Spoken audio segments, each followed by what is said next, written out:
Hi, I'm Larry Bellotta, and this is the sad story of Wayne and Jane, a real couple I helped years ago, and a sad story it was.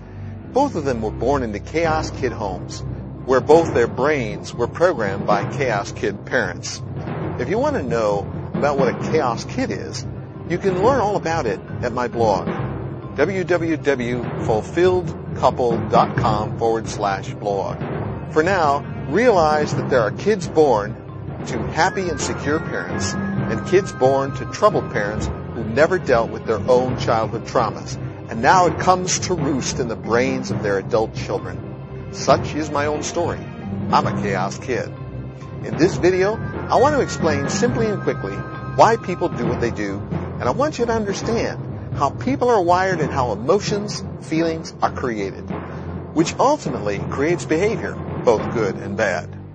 If you were a student of my Environment Changer program, you would get all the science, research, and detail behind what I'm explaining here. But for now, you have to take my word for it. And I'm sure you've experienced these things in your own life, and you won't need much convincing. They're true. Now, this is Wayne. Outside, you see his body. Inside, you see the guy within. Even though he's a Chaos Kid, he still wants to be a good person. But the problem is that events come into his life, and these events have no meaning. They cannot have meaning until they reach a little organ inside Wayne's brain called the amygdala, represented by this keyhole containing the question, what does this mean? Now, this little organ is constantly searching for meaning and always asks the question in search of meaning for every event.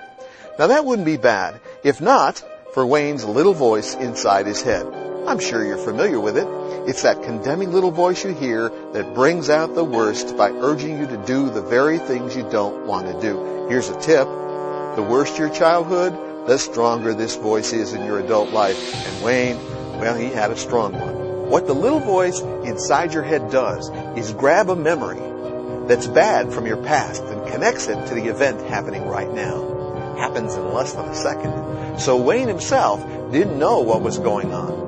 It's the little voice inside your head that tells your amygdala what the event means, and it constantly tries to say that event is bad. Now, when that happens, the amygdala shuts your brain down, so now Wayne can't think straight. But it gets worse. What happens next is that the little voice inside Wayne's head produces a bad movie that plays in Wayne's imagination.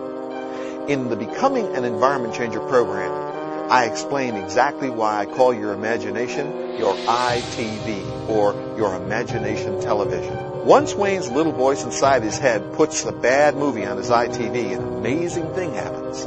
Wayne's nervous system, all 10 million